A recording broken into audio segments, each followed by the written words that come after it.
আসসালামু আলাইকুম। আশা করি সবাই অনেক ভালো আছেন।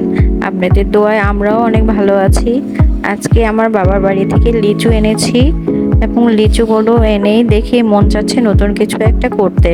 তাই মনে মনে ভাবলাম কি করা যায়। লিচু দিয়ে একটা অন্যরকম ভর্তা বানিয়ে খেলাম। শুকনো মরিচ, লবণ ডলে লিচুগুলো মেখে খেয়েছি, অসাধারণ লেগেছে। একটু টকটক ছিল তো তাই আরো বেশি ভালো লেগেছে। আপনারাও চাইলে এই লিচু ভর্তা ট্রাই করতে পারেন, মনে হচ্ছে ভালো লাগবে। আমাদের বাসায় খেয়ে সবাই অনেক পছন্দ করেছে। আমরা একবার বানানোর পর প্লেট তো খালিই হয়ে গিয়েছে, তারপর আবার বানাতেও হয়েছে। আপনারাও এভাবে খেয়ে দেখতে পারেন, নতুন রেসিপি। আশা করি সবার ভালো লাগবে। খেয়ে সবাই আমাকে জানাবেন কেমন। ভিডিওটা শেষ পর্যন্ত দেখার জন্য সবাইকে অসংখ্য ধন্যবাদ। সবাইকে আল্লাহ হাফেজ।